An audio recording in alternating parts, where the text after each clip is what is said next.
News.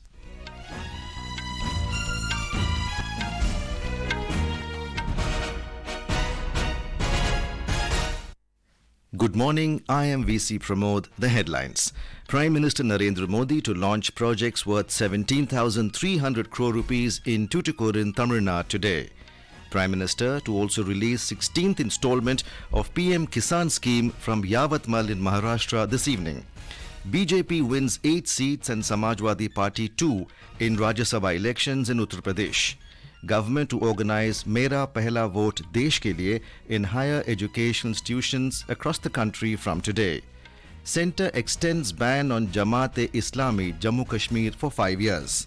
And in cricket, Royal Challengers Bangalore defeat Gujarat Giants by 8 wickets in Women's Premier League in Bengaluru.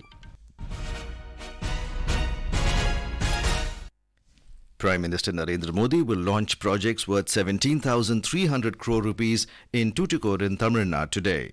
These include the country's first hydrogen hub port, 4-laning and 2-laning of several national highways and doubling of the railway line. The Prime Minister will also launch India's first indigenous green hydrogen fuel cell inland waterway vessel under Harit Nauka initiative.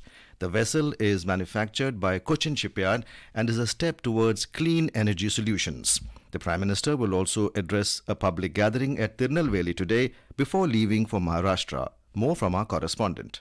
Tuticorin, the Pearl City with the pride of a satellite port, will also now boast of becoming a hub of green hydrogen fuel. The government has set a production target of 5 million metric tons per annum by 2030 with an associated renewable energy capacity of about 125 gigawatt by 2030. This will also create more than 6 lakh jobs by 2030 and reduce cumulative reduction in fossil fuel imports by over 11.4 billion euro in another 6 years. The Prime Minister will dedicate tourist facilities in 75 lighthouses across 10 states during the program today. Mr. Modi will dedicate rail projects for doubling of Vanchi-Maniachi-Nagarkoil rail line at a cost of about rupees 1,477 crore. He will also dedicate 4 road projects at a total cost of about 4,586 crores. The project aims to improve connectivity, reduce travel time and facilitate pilgrimage visits in the southern region. Joy, Akashwani reporting from Tuticorin. Prime Minister will visit Yavatmal in Maharashtra this evening.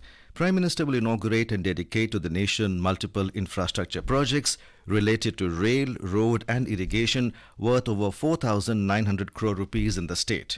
Prime Minister Modi will also release the 16th installment of Pradhan Mantri Kisan Samman Nidhi PM-Kisan scheme worth over 21,000 crore rupees at a public meeting from Yavatmal.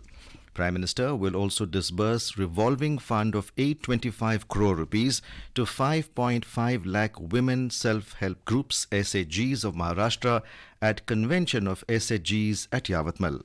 Prime Minister will inaugurate rail projects worth over 1,300 crore rupees in Maharashtra.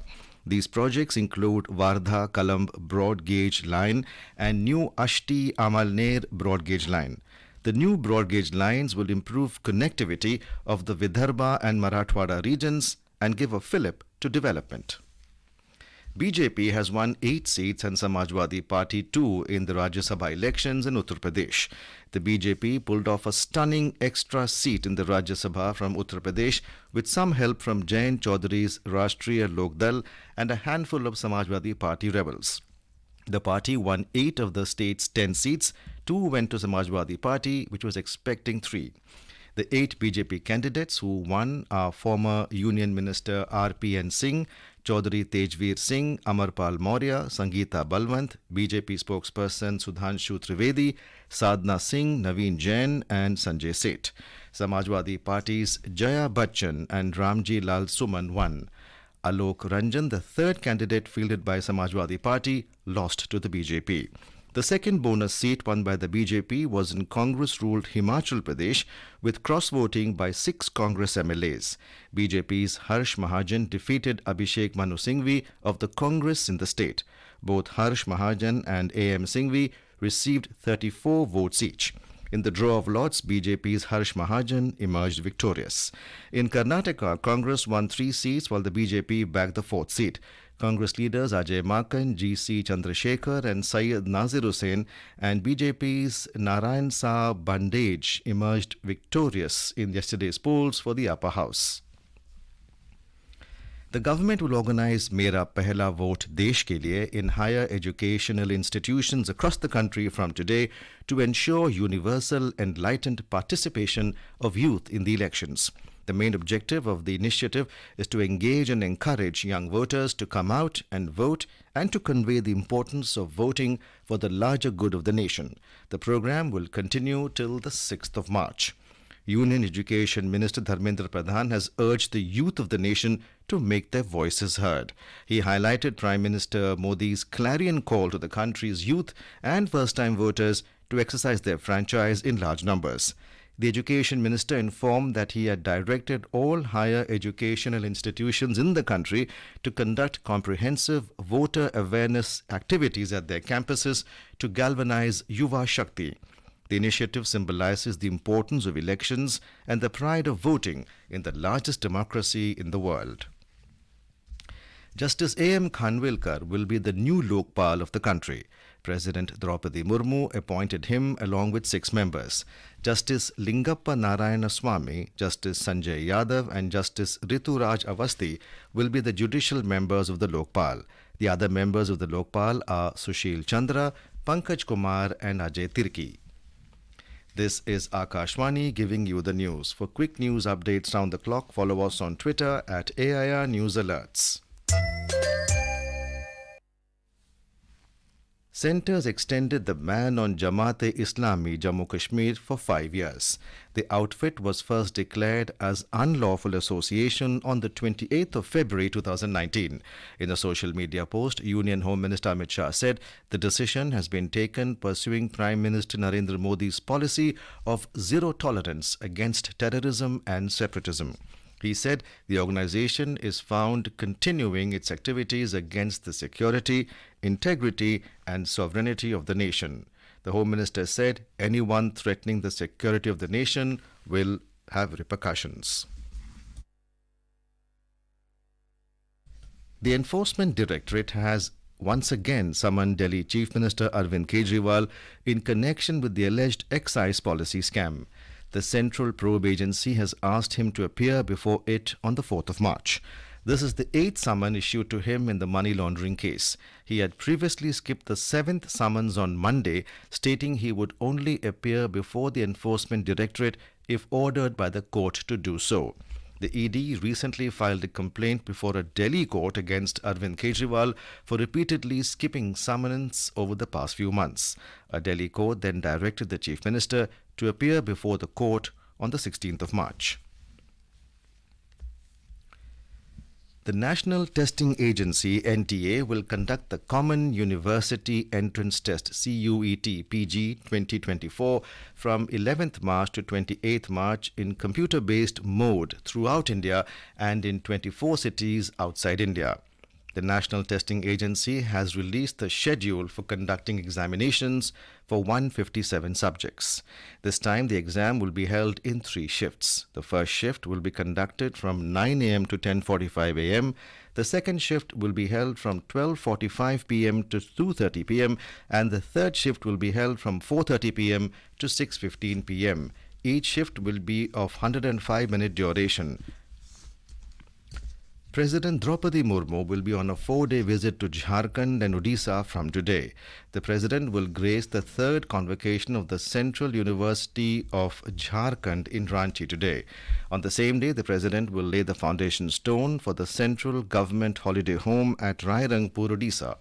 She will also virtually lay the foundation stone for various road projects and a sports complex at Rairangpur, as well as inaugurate Eklavya Model Residential School in Barsahi. National Science Day is being celebrated across the country today. The theme of this year is Science Day is Indigenous Technologies for Vikasit Bharat, emphasizing the importance of homegrown technologies in shaping the future of India. We have a report.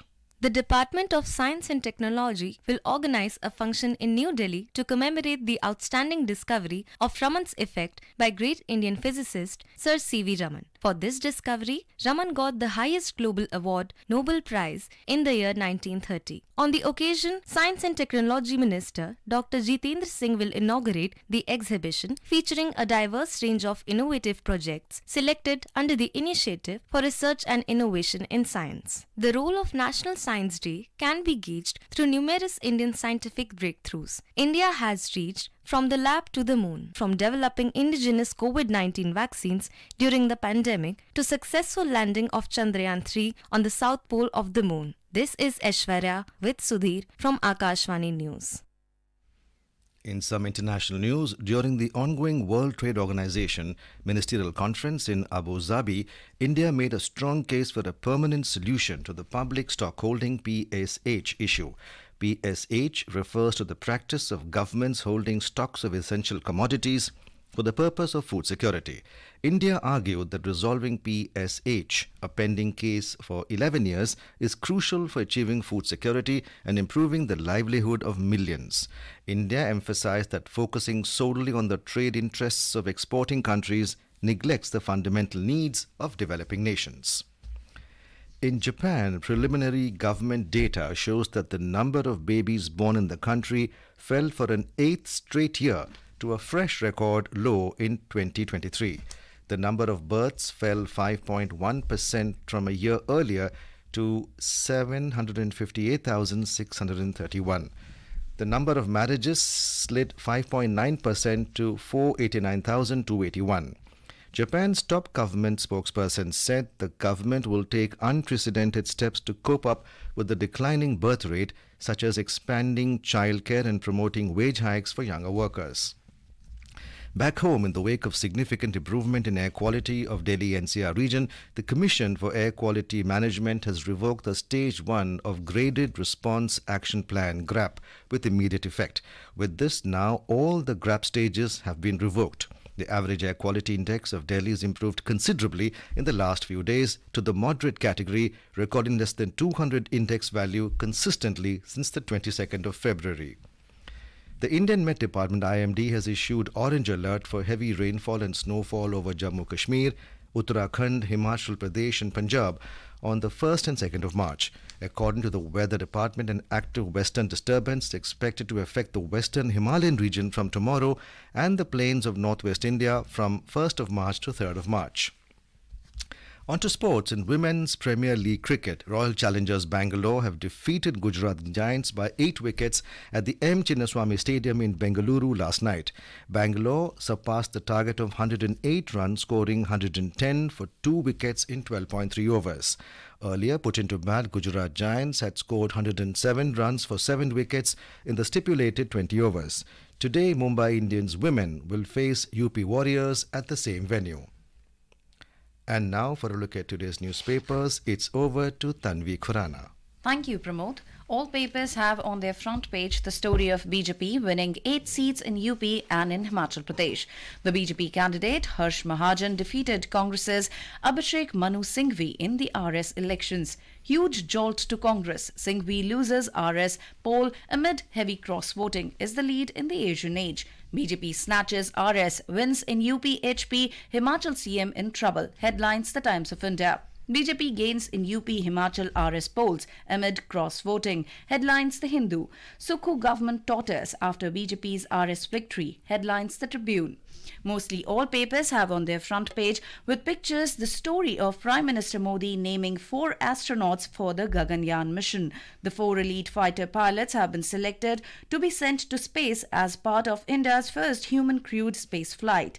Quoted to reignite Indian space odyssey after 40 years, headlines The Pioneer. And with that, it's back to you, Pramod. Thank you, Tanvi. And now, before we end the bulletin, the headlines once again. Prime Minister Narendra Modi to launch projects worth 17,300 crore rupees in Tuticorin, Tamil Nadu today. Prime Minister to also release 16th installment of PM-Kisan scheme from Yavatmal in Maharashtra this evening. BJP wins 8 seats and Samajwadi Party 2 in Rajya Sabha elections in Uttar Pradesh. government to organize Mera, Pehla vote Desh ke liye in higher educational institutions across the country from today. Centre extends ban on Jamaat-e-Islami, Jammu Kashmir for 5 years. And in cricket, Royal Challengers Bangalore defeat Gujarat Giants by 8 wickets in Women's Premier League in Bengaluru. And with that, we end the morning news. Have a nice day.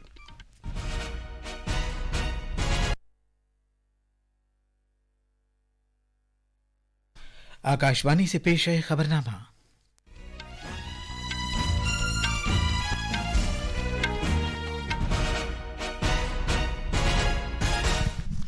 आदाब।